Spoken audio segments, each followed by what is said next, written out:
This show may contain adult language and themes. Listener discretion is advised. With that out of the way, let's start the show.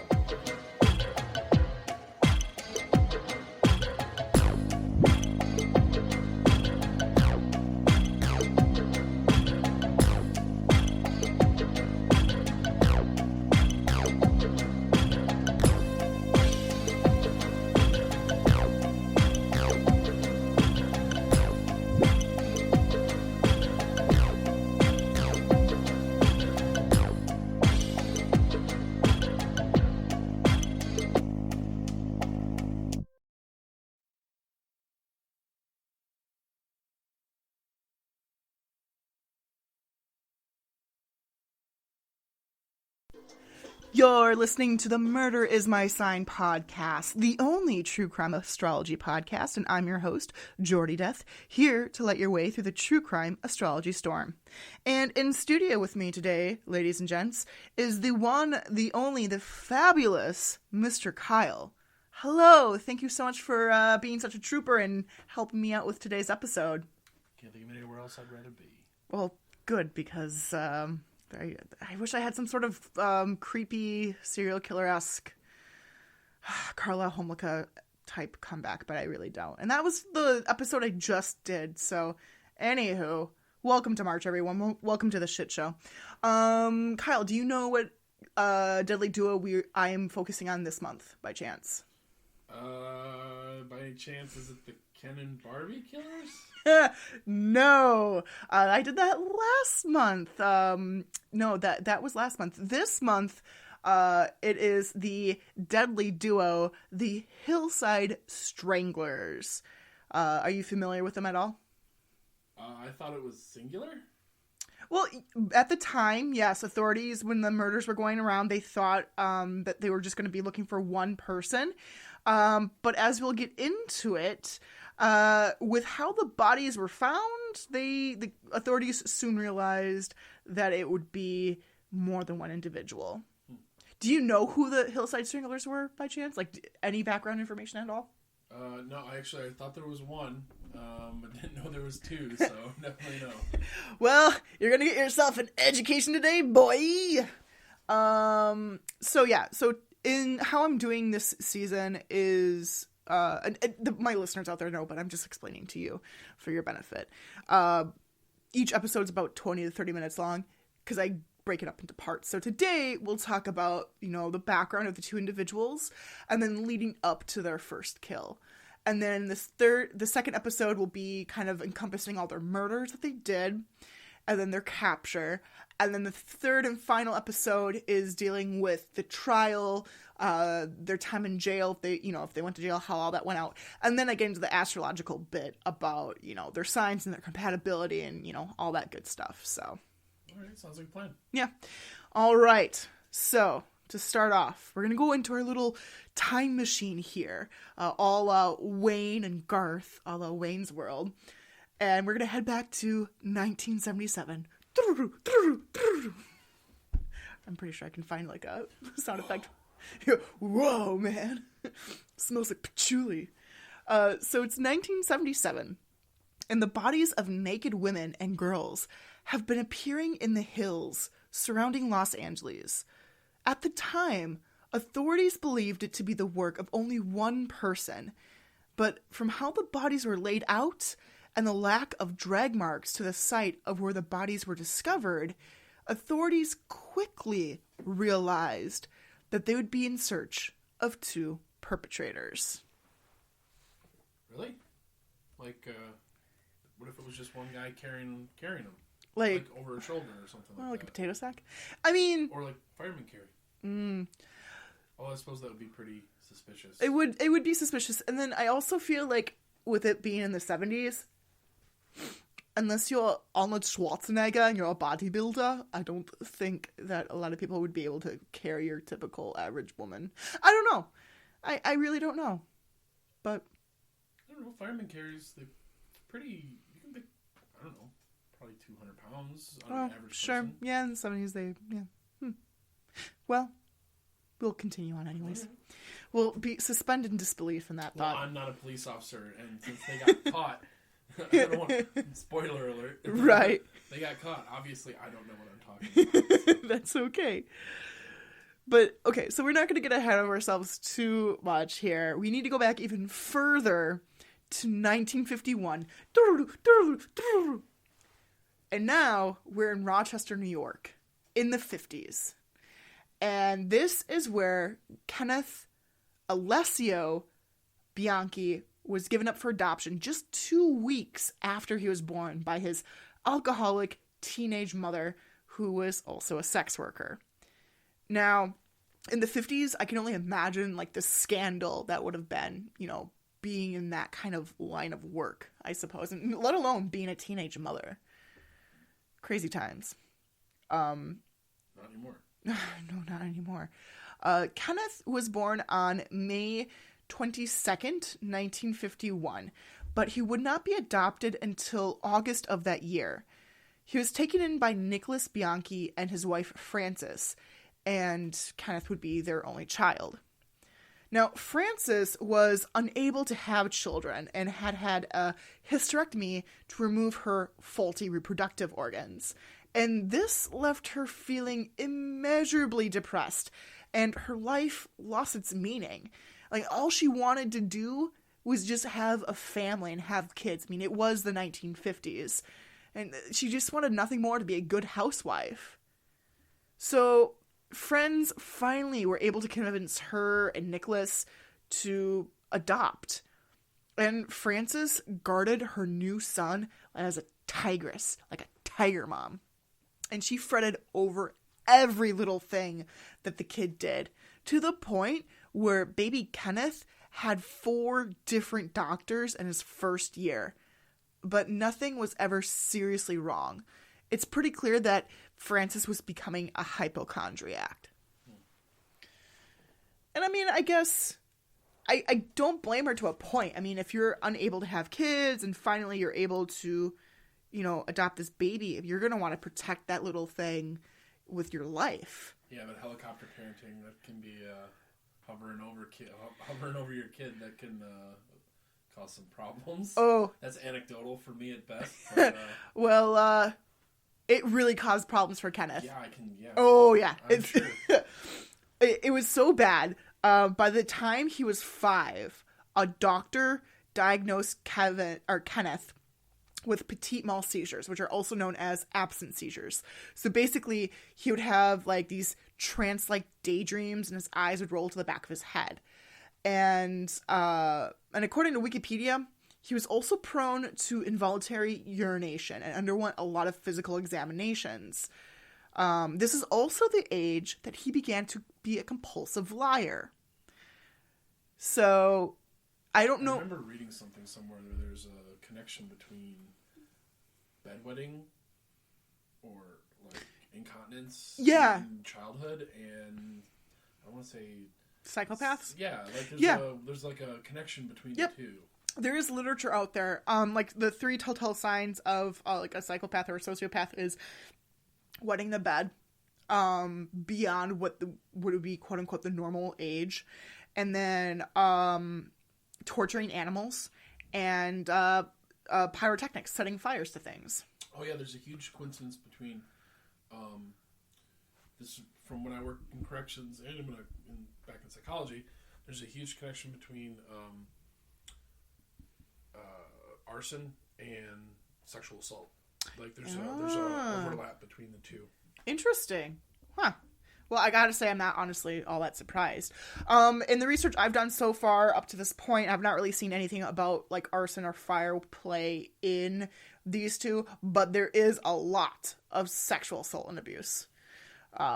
So yeah, I think it's outstanding that this guy, like, you know, Kenneth at 5 years old was already a compulsive liar. It just seemed like he had a bag of problems from the get-go. He was prone to fits of rage, anger, had a lot of behavioral problems, which led him to be diagnosed with a passive-aggressive personality disorder by the age of 10. And although this label is no longer in use in the Diagnostic and Statistical Manual of Mental Disorders, it is noted that the passive-aggressive disorder may stem from a specific childhood stimulus, such as having an alcoholic or drug-addicted parent, or suffering from abuse in an environment where it is not safe to express frustration or anger. His behavior also indicated that he was bitterly resentful of his mother, the one person whom he most depended on. And you have a degree in psychology, right? Or a background? Yeah, I have a Bachelor of Science in Psychology. Oh, okay. So, yeah, I just thought that was very interesting that he was given that diagnoses of passive-aggressive behavior. Which, when I read more into it, it made more sense. And, as we get into it, you'll kind of see how his personality definitely seems to fall into that category. Oh, yeah, absolutely. Personality disorders are some of the, I can tell you firsthand, personality disorders are some of the hardest to work with because they have the most extreme behavioral issues. Yeah. Like some of them, some more than others, but they can, personality disorders are pretty rough and tumble things to deal with. Yeah. So I couldn't imagine living with one, let alone having to... It's hard enough working with somebody that has one. I couldn't imagine having to live with having one. Thank God you're not dating one. Oh, this is such a healthy relationship. It truly is. I love you so much. Anywho, so when Kenneth was 11, his IQ was measured at 116, which is above average intelligence. But it's noted that he was an underachiever and did not get along with his teachers, which caused him to be moved to different schools. Even his mother describes him as being lazy. But I guess when Frances was holding her child up on a pedestal, I think for her to say that was really kind of a shock even for her. I wonder if, this is just speculation on my part, but I wonder if, not being able to have a child of your own, and you adopt a kid as a surrogate, I can't have my own children, then when that kid doesn't live up to whatever your perfect child is in your head, that sort of then you start of kind of when reality doesn't match your ideal. Yeah. What sort of interaction did that have? That is a really good point that you bring up. And within the multiple sources I've been using, I can kind of sort of see that with how things are written about Frances and Kenneth.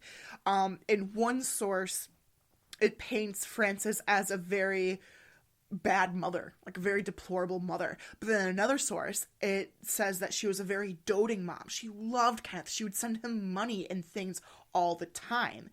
And then also, it goes on to say, and we're about to get into this, Kenneth being raised in a very Catholic household, because, Italian, even though he is adopted, very Italian household, had this ideal of how women should behave.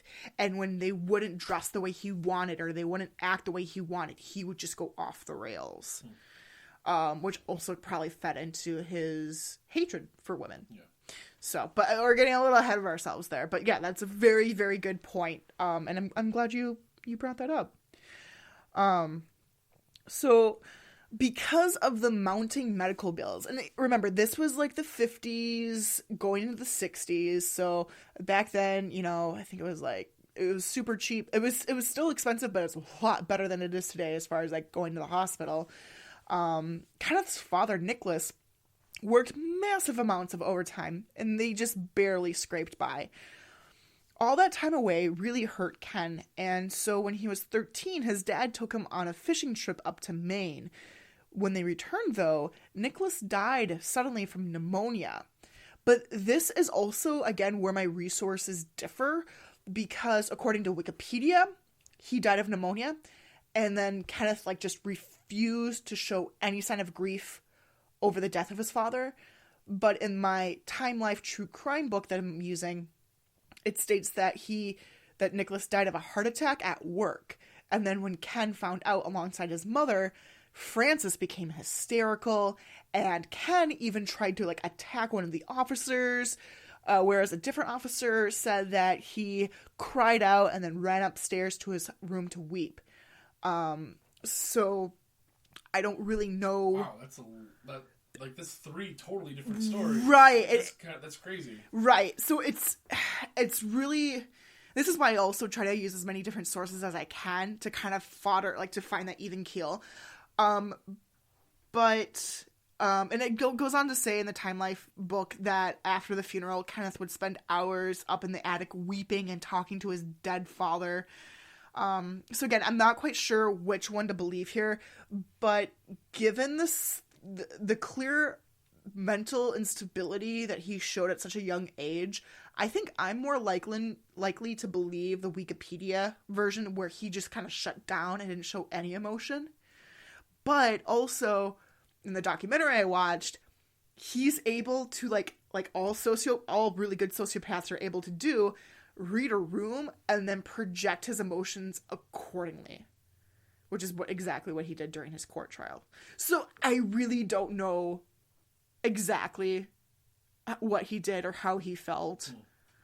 I mean, I'm sure it was a very hard time. You know, Nicholas was the only, like, male father figure, obviously, being his adoptive dad. So, who knows? He could have had a Ted Bundy moment. I mean, clearly he became a serial killer. So, it was the 70s that all this big shit started taking place. So, could you imagine, like, just being a young adult in the 70s when all this serial killer shit was going on and, like, having no cell phones and just having to purely rely on, like, newspapers and news and stuff to get your information? Yeah, I can appreciate that. I remember being old enough where you had to watch the news and read the newspaper, and phones had cords. Yeah. I vaguely remember that. Sometimes I forget that. I mean, there's not a big gap between us, but there's enough of a gap where you have much clearer memories of, like, that than I do, which I definitely can appreciate too. So yeah, Kenneth ended up graduating high school in 1970, and then actually married his high school sweetheart, which I thought was a little shocking. But then the union only lasted for like 6 or 8 months before she left him without any explanation. So, I mean, I guess I'm not surprised in that regard. I'm sure that played into his distaste for women. Oh, yeah, absolutely. I can imagine. And then also having these, like, mixed feelings towards his mom, who was, like, a helicopter parent, you know, as he mentioned. He's probably really confused and can't, I mean, he loves his mom, but then also can't stand how much she just hovers and all that stuff. So, it's crazy. Kenneth, then after graduating high school and all that stuff, started taking courses in police science and psychology at Monroe Community College with the hopes that he would one day become a police officer, because that's what he really wanted to do.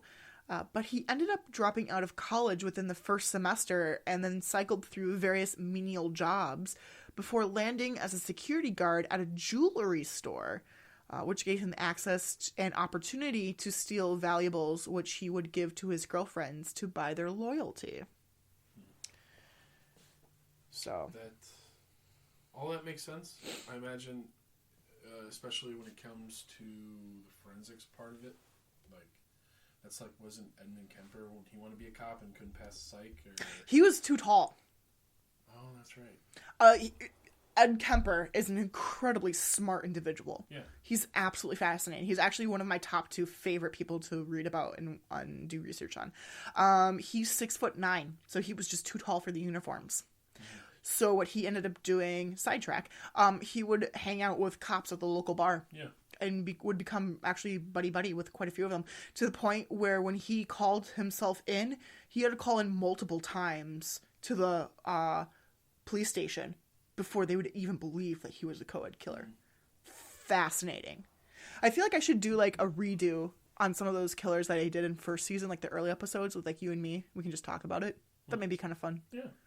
So, all right, listener, you let me know. Just email the show at murdersmysignpodcast@gmail.com to let me know what you think about that. We'll continue on. So in 1977, Kenneth moved to Los Angeles, where he started spending time with his older cousin, Angelo Buono. Now, I've heard his last name pronounced different ways, like Buono or Bono. I don't know. There's a U in it. Buono. Buono? Yeah. Buono? Buono. Buono. It could be Buono. Buono. Angelo Buono. Angelo Buono. That's like the worst fake Italian accent ever. Well, and it's funny that you say that because he was very much an Italian and very Sicilian, and he would up that up all the time, like become the stereotypical Italian. Really? That's so sad. Yeah, and when you see photos of him, you're like, oh god, yeah, I can totally see that. Does he look like a character from Grease? Yeah, that or like I keep thinking of like West Side Story, Grease, and like Goodfellas. Oh wow. All right. Yeah. Okay. Yeah. So now, not a whole lot is written about Angelo and his early days. He was born on October 5th, 1934 in Rochester, New York, to first-generation Italian immigrants. So he's quite a bit older than... Yes. He's... was it May 51? Yes. And then now this is October 34. Oh, wow. So, yeah, there's a sizable difference. They're a summer-winter serial killer team. Yes, they are. And the color palettes they went with were just phenomenal. His parents divorced when he was 4, and his mother, Jenny, took him and his older sister to Los Angeles. He grew up in a small house in a rundown part of Glendale and was a lean, wiry person. He stood about 5'10". So he's 5'10", incredibly thin, but has a big ass head, big feet, and big ass hands. Okay.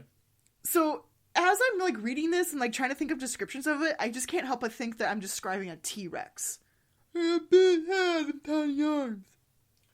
Well, I thought that the arms were the right size, just big hands. Well, yeah, but I kept thinking of that like an alien.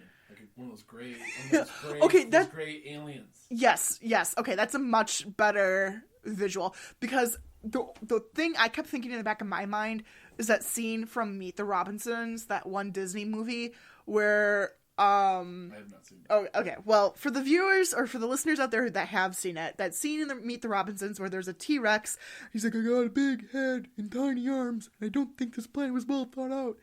That's what I kept thinking of when I was writing this description of what he looked like. So, but yeah. So Angelo was not very good at school. He really just didn't care. He went through the motions, but ended up dropping out by the age of 16. Barely literate. Like, he could barely read, he could barely write. But what he lacked in educational excellence, he more than made up for in street smarts. Street smarts. I feel like there's a John Mulaney joke in there somewhere. The divorce of his parents, though, tainted his view on women. And he became so enraged and disgusted by his mother that he began referring to her as a whore when he was 14. Like, he just used all these very derogatory words towards her. And he just hated women. He thought they were disposable. I sense a pattern forming here. Oh, yeah, absolutely. And it's really weird because even though Ken was adopted, it's like, what's going on in this family that's causing these guys to be raised to just... Hey, forget about it. Hey, forget about it. It's so true. So Angelo started running with a gang of petty thieves and was caught stealing a car that ended up sending him to reform school, where he escaped, got caught, and was sent back again. It was on his 17th birthday in 1951, the same year that Ken was born, that Angelo found someone that he could look up to. An idol, if you will. Carl Chessman, the red light rapist. Have you ever heard of him? No, but that's probably not the worst thing ever. To look up to? No. Oh, no. Oh! I've never heard of him. oh, sure. Yeah, fair. Back that train up right there. Like, rapists. That's good people to look up to. Yeah, no. I've never heard of Chessman until today. And his case is actually pretty interesting. So Chessman had been convicted in 1948 of kidnapping and sexual assault in California, which, for those of you who do not know, kidnapping was punishable by death in California, which is kind of crazy to think about, right? I could see that. Going back to, like, the Lindbergh baby, you know, like the greatest crime kind of thing. Yeah. Like, I could see why... I could see that being a more modern thing. It's like, well, you didn't take anybody's life, so right. you have to have a lesser penalty. You know what? I'm so happy that you mentioned something about the Lindbergh baby, because when you look up the Chessman case on Wikipedia, they do mention that the reason why he was held in prison and tried and executed was because of that loose interpretation of the Lindbergh Act after that went into effect. So Chessman was executed in 1961 in the San Quentin gas chamber after numerous stays and appeals. And his story behind Chessman and his ability to fool couples on lovers' lanes. So his whole shtick was he had like a red light on the top of his car that looked like a cop light.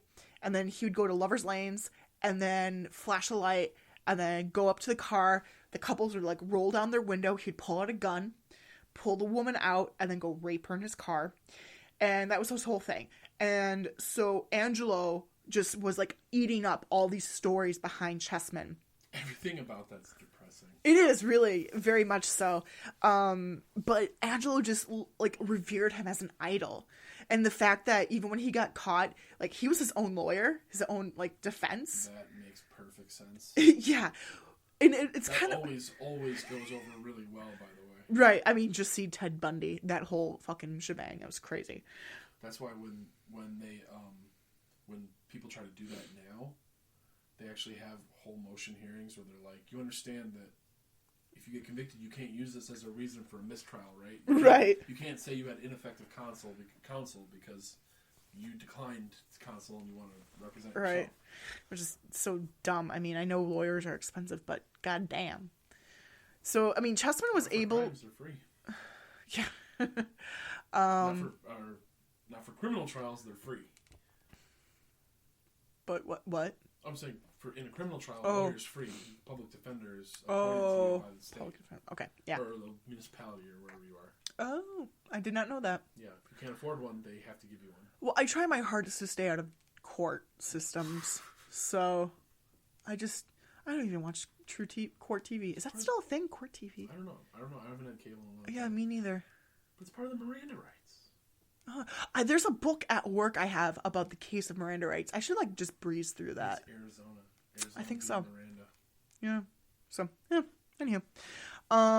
So with Chessman being his own defense, he actually was able to stay, he was sentenced to death, but he was able to stay, do all these different appeals over 9 years, which is why he wasn't executed until 1961, which, honestly, I gotta say, that's kind of impressive. Not gonna lie. I mean... But, so after Chessman was executed, I think there was one other person that was executed for non-violent criminal offense, and then I think they flipped the law. Well, obviously, California doesn't do execution anymore.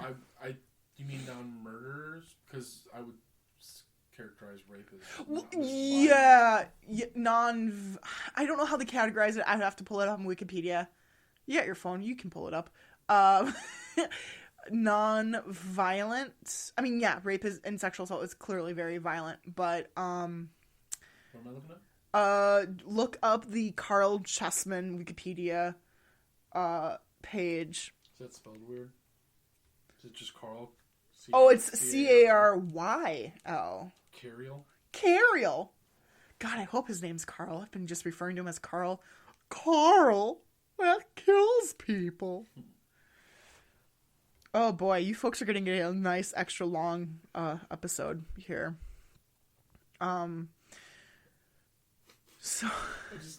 Just side note, I just opened up and I was looking through it, and the first thing my eyes just glanced to. On January 3rd, 2 men robbed a haberdashery. I love that word, haberdashery. That's such a good word. Great, just haberdashery. So while you look that up, we'll just kind of continue on a little bit. So when Angelo got out of reform school, he found a job in masonry, which I guess when you have ham-like hands... Okay, I found it. Oh, yes. Okay, we'll continue. The court ruled that both actions fit the law's definition of kidnapping with bodily harm. Okay. Interesting. So then they must have just overrid that then. Or they probably changed the law shortly thereafter. Because I'm pretty sure he was like the last or the second to last person to be executed for that. Let me see. Most appeals were based on assertions that he was forced to go to trial unprepared, that California's Little Lindbergh law was unconstitutional.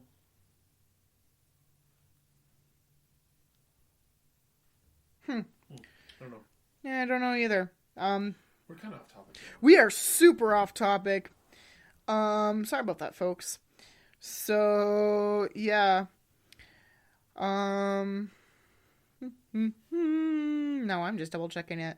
Oh, yeah. Several months after Chespin's execution, Billy Monk was executed on November 21st, 1961 for kidnapping 2 women, attempting to rape the first and raping the second, and was the last to be executed for non-lethal kidnapping in the United States. Oh, so non-lethal. Non-lethal. Okay. That was it. Okay. All right. It's all full circle now. All right. Let's talk about ham hands and how great they are for bricks. Because Angelo had ham-like hands, according to the Compulsion to Kill True Crime Time Life book. God, say that 5 times fast. Masonry is stonework, correct? Yes. Yeah. So his big-ass hands were really good at doing that, apparently. Oh, like a mason? Yeah. That's like somebody that like lays bricks. I think they do other like tile, that kind of thing. Yeah. So he got a job after he got out of reform school. That's what he got a job doing. And with him being Sicilian, used most of his money to reinforce his image of being a tough guy and a world-class lover. He loved to dress in flashy suits that were reminiscent of gangsters, and he drove a Cadillac. By the time he was 21, Angelo had a reputation of being a sexual athlete and garnered the nickname the Italian Stallion after the adult film of the same name. Is that the one that has Sylvester Stallone in it? I think so. Yeah, hilarious. That is really freaking funny. So yeah, like what we were saying earlier about the Italian, like, hey, what are you doing? Forget about it. Yeah, that whole shtick. He just really, what's the word I'm looking for? Asshole. That too. Oh, is that not what you were thinking of? Because that's the word I was thinking. He was the epitome of stereotype. That's the word I was looking for. Stereotype. Asshole. Right, moving on. In April of 1955, Angelo married 17-year-old Gerdeline Yvonne Vanille after getting her pregnant, but he literally left her 1 week later and never really looked back, and neither supported her nor the son she gave birth to. If watching The Godfather or Goodfellas taught me anything, it's that Italians come from big families, and that family's very important, and good food's also very important. But for Angelo, he married 3 more women and fathered 7 additional kids. 6 boys and 1 girl. But for all of this, his attitude towards women never changed. Unlike the tough guy image that he was so intent to reinforce, a family just was not important to him at all.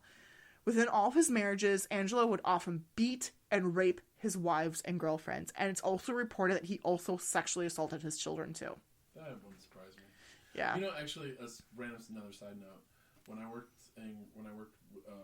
contracted to the corrections, I had a client one time. He had 27 children that the government knew of. Holy shit! He was one of 46 biological brothers and sisters.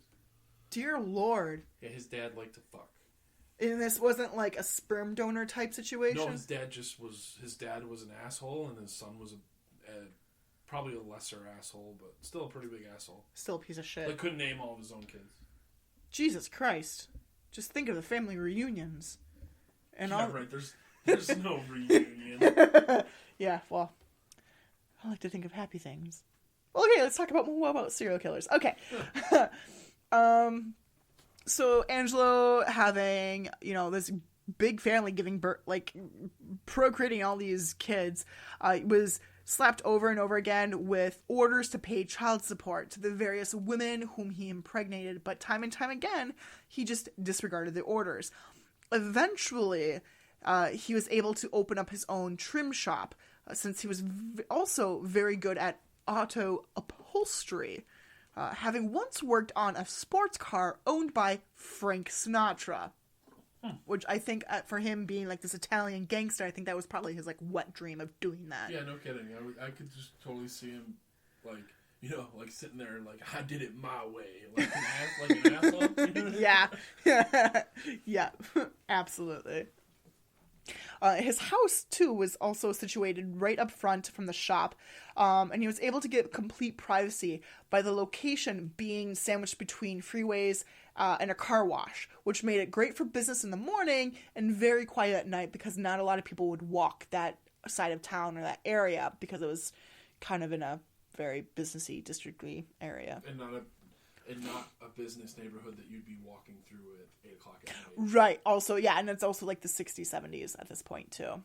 So, it wasn't long before Angelo soon began to parade young girls in and out of his illustrious abode. Young girls were drawn to his macho man style and appearance. And this was the 70s, after all. And perhaps the most disturbing of all this was the fact that Angelo was quickly approaching the age of 40. And the young girls that he was attracting were teenage girls, 13 and 16 years old. He had his wallet thick with photos of these girls. Well, it's too bad that he didn't, produce a couple of Academy Award-winning films. Then, he'd be well respected. God, what's that director's name? Which one? Oh, there's more than one. It wasn't. Well, I was referencing Harvey Weinstein, but. Oh, really? But if you're talking about the Roman Polanski. Oh, okay. It's the guy who left America and was convicted in absentia of molesting a little girl, raping a girl, if I remember correctly. And then marrying her, right? No, I don't recall, honestly. Okay, well, that's neither here nor there. Still kind of in the true crime fashion, though. So in 1977, Angelo played host to his younger cousin Kenneth after much coaxing from his Aunt Frances. Ken was enthralled with the lifestyle that Angelo was living. He had so many girlfriends, and it was practically a harem inside his house. Kenneth was all too eager to jump in the activities and quickly found a blonde named Cheryl. Two of Angelo's sons, Peter and Danny, also started bringing girls over to their dads, which opened more avenues to Angelo and Kenneth.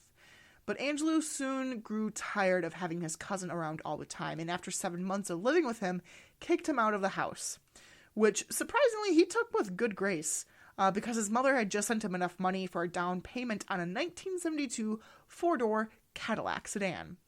He had also found an apartment that was only 6 blocks away from his cousin, and it was filled with the ladies. While living in LA, Ken tried applying for a position within the LAPD, but was rejected. His second ambition was to become a psychologist, but since he never completed college, he went about this by securing a fake Master of Science degree from Columbia University, as well as a fake certificate of accomplishment from New York's Strong Memorial Hospital, and a doctorate of psychology diploma from the Psychiatric Association of America. I kind of find that a little ironic that someone as crazy as him wants to become a psychologist. It's actually more common than you'd think. Really? At least I don't have any numbers to back this up. But a lot of the psychiatrists that I've worked with professionally over the years have been a little, and I'm wondering if they went to school to try to understand some of the old that they were dealing with. Yeah. Some of them were pretty out there. Yeah. I know my mom's mentioned before that therapists make the worst clients for therapy. It's because they already know the statistics, and they already know a lot of the techniques. So it's like, how do you break a technique out on somebody, then they already know what you're going to do. Yeah, that's a very valid point. So he Kenneth ended up procuring an office in Hollywood and created business cards as well as taking out some ad space to promote his services. And when the scam didn't really work, he eventually tried his hand at posing as a major Hollywood studio talent scout. The main reason behind all of this, though, was his attempt to meet women.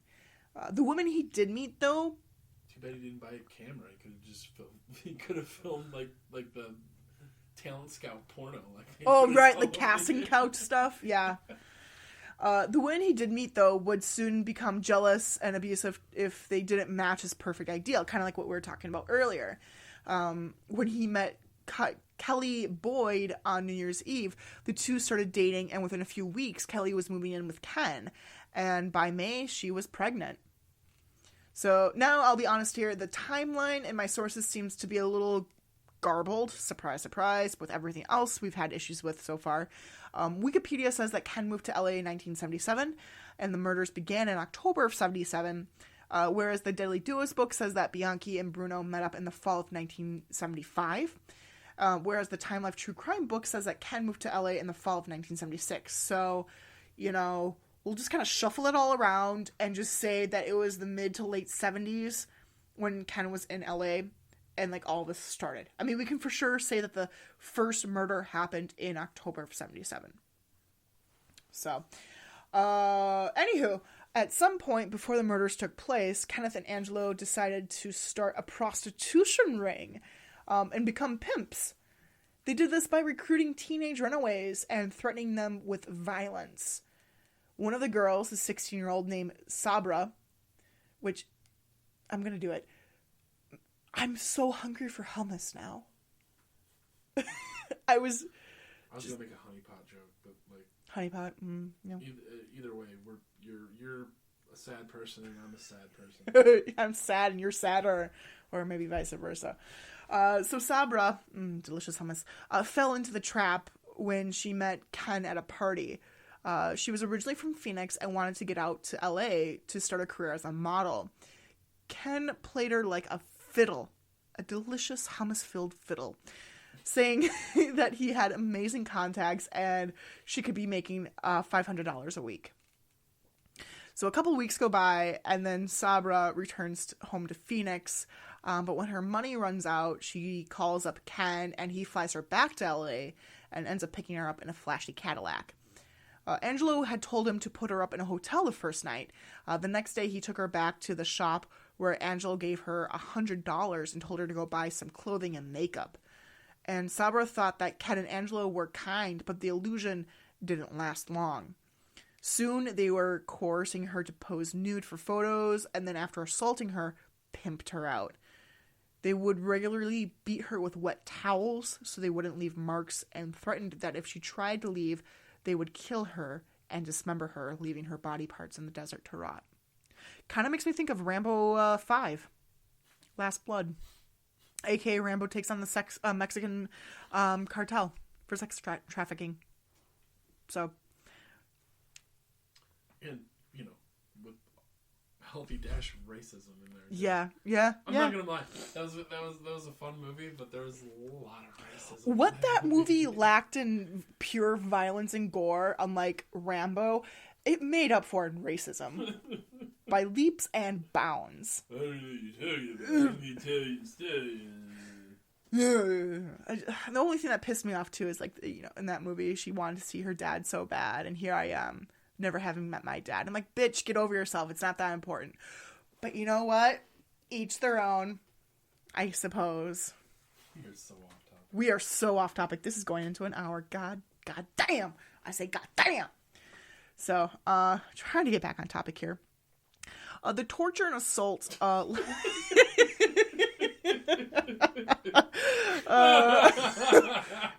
folks out there, please let me know what you think about this episode. Do you like this format, or do you just fucking hate it, and do you want me to just get straight back into it? I feel like for me this is very reminiscent of last podcast on the left, but it's just the two of us. But yeah. So anywho, the torture and assault lasted for 3 months until one day in September, Sabra just vanished with not a word or a trace of her. The sudden departure of her, though, infuriated Angelo and Ken because they had just been betrayed by another one of their working girls, Becky, who had escaped after lamenting her torturous ordeal to a customer who also happened to be a lawyer. Go fucking figure. And this wealthy lawyer was able to fly young Becky out of LA with the advice to never come back. Like in the true crime book, it literally says with the fatherly advice to never come back. Let's not forget that this lawyer was a client and she was about to sleep with him. Yeah. So that's kind of creepy. Even more so. Well, I mean, no offense to everybody out there, but if you get hookers, you're kind of creepy. Just yeah, put that out there. But the whole fatherly advice thing. Yeah. Daddy. Okay. So anywho, Buono, Angelo, was pissed beyond. Buono.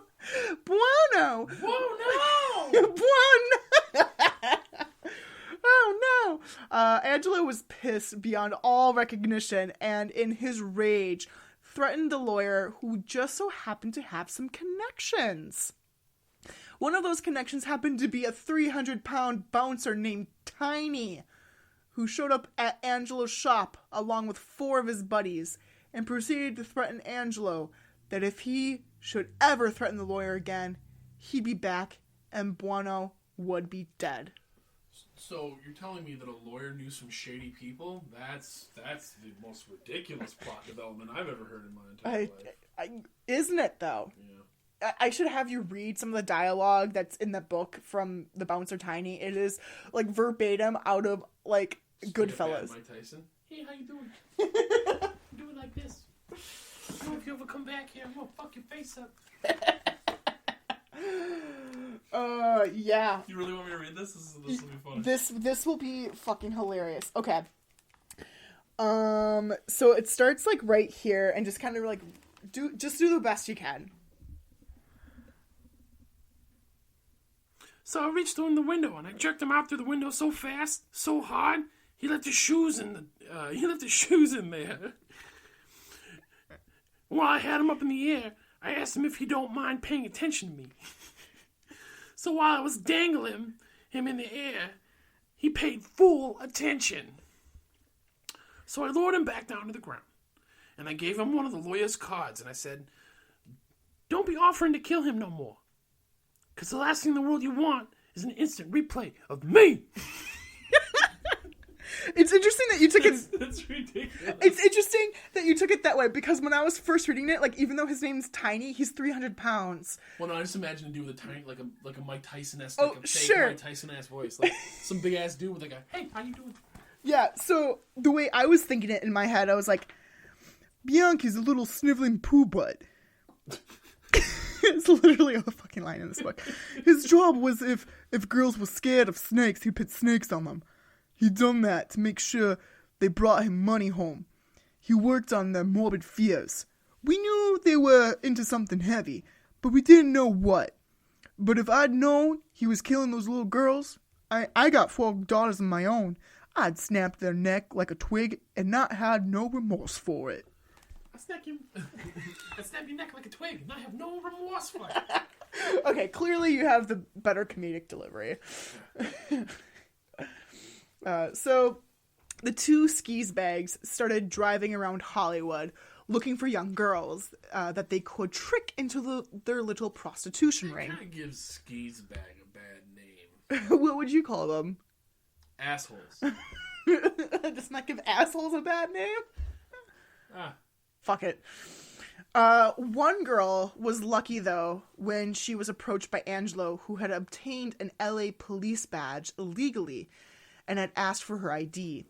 It read Catherine Lore.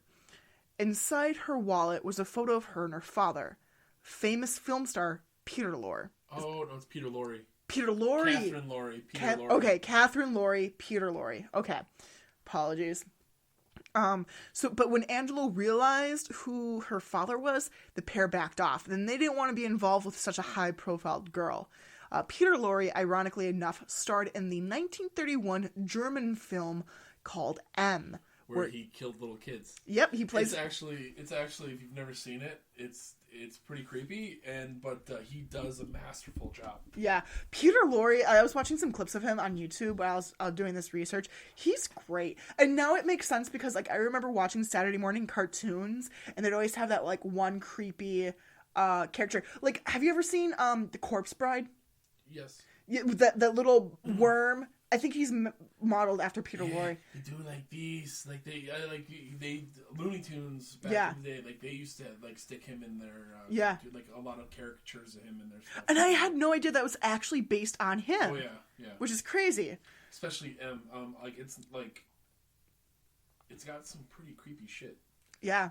Like there's if I remember it, there's an opening scene where there's like this little girl with a balloon, and then you just see this shadow cast over her. Like it's pretty creepy. Yeah. Like, even for like 1931, it was such a controversial film when it came out. That would be such a cool thing to talk about sometimes, like those kind of old school films. Maybe we'll do that for a side slice. We could do that, or also we should also watch sometime. I'm pretty sure Red Letter Media did a thing on it once. Oh, nice. Yes. Man, no, I'm sorry, Angry Video Game Nerd. Oh, Cinemassacre. Yes. Awesome. He did one too. Oh, I can imagine. Yeah. Oh, that's cool. So in October, Angelo and Kenneth were burned yet again. This time when they bought a list of Johns from a prostitute and her two friends. And if you don't know, Johns are like... Are these guys stupid? Just go up to a hooker and she's like, yeah, I know a bunch of guys. John Smith. Rupert Thorne. Robert Murdoch. John Doe. Exactly, yeah. Just fucking write names into the thing. Yeah, so supposedly this list contained the names of clients who preferred to have the prostitutes come out to them. And it contained 175 names. And the prostitutes said that they would give them this list for $1 a name. So this is pretty expensive. However, the two discovered that the list was a scam. And the list of men was of men who did not want the girls to come to them, but instead wanted them to come to Angelo's house to fuck the girls. So the two pimps were pissed and wanted to take their revenge on the prostitute who sold them the fake list. Well, it could have been that fake. They still gave him a list of people that wanted to fuck. Yeah, so, like, in hindsight, like, I really don't understand. I suppose that because his business was literally attached to his thing. No, yeah, it makes perfect sense. Like, I don't know. But I'm just like, yeah, they were pretty fucking stupid. Like, we're talking like we could have done this better. Well, I mean, a little bit of critical thinking. I suppose. I suppose most problems that you apply a little bit of critical thinking to, like, stop for a minute and think, could I get ripped off here? The answer is probably yes. Yeah, probably. Fortunately for the prostitute, though, that supplied the list, she had wisely disappeared. Unfortunately for one of her friends that were with her that night that delivered the list, Kenneth and Angelo were going to go after her instead. And that was Yolanda Washington, I believe. She was the first victim? Yep. So we were at the end? Yes. And this is where we're actually going to end today's tale of true crime. And her case is very interesting because, and we'll talk about this in like the third or fourth episode, they would not be convicted for her murder. But we'll get into that later. So, yes, thank you guys so much for listening. I know this episode is much longer than previous ones, but you know what? I actually had a lot of fun recording this with you, Kyle. Yeah, absolutely. Except for we now look like skeezy skis bags. Yeah. We look like skis bag assholes. Wow, we are definitely assholes. I want to thank you guys so much for listening to Murder's My Sign. So please be sure to share this podcast with anyone you can, any way that you can. You can find Murder is My Sign on all the major podcasting platforms, or you can download it using your favorite podcasting app. Also, feel free to follow me on social media. You can find me on Twitter, Instagram, Facebook, and YouTube, all at Jordy Death. That's JORDY Death. Or you can always email the show directly at murderismysignpodcast@gmail.com. If you want to go above and beyond and support the show financially, you can do so by joining me on Patreon. You can join the Boneyard at patreon.com/murderismysign and become a Boneyard backer or Deathhead, just like my fabulous patrons, Michelle, Jake, Crystal, and Holly. Don't forget to set your clocks ahead this Sunday. Spring is almost here, folks, and it's time to spring ahead when daylight savings ends on Saturday night, Sunday morning. And I gotta work, so that's gonna be fun. Anywho, thank you guys again so much for listening. Thank you so much, Kyle, for being here. Like I said, I had a lot of fun. I guess we'll kind of get some feedback, hopefully, if you guys like this kind of format. And fun, too. We're weird people. We're so weird, but I think this is where we shine a little bit, honestly. It just brings us closer together. Anywho, this is where we're going to end it, folks. Tune in next week for the next installment of Deadly Duo. Oh my god, I've been watching too much Zorro. Catch you all next week with the next installment of Deadly Duo Hillside Stranglers Part 2. Until then, take care of yourself and each other and rest in peace. The ambiguously deadly duo.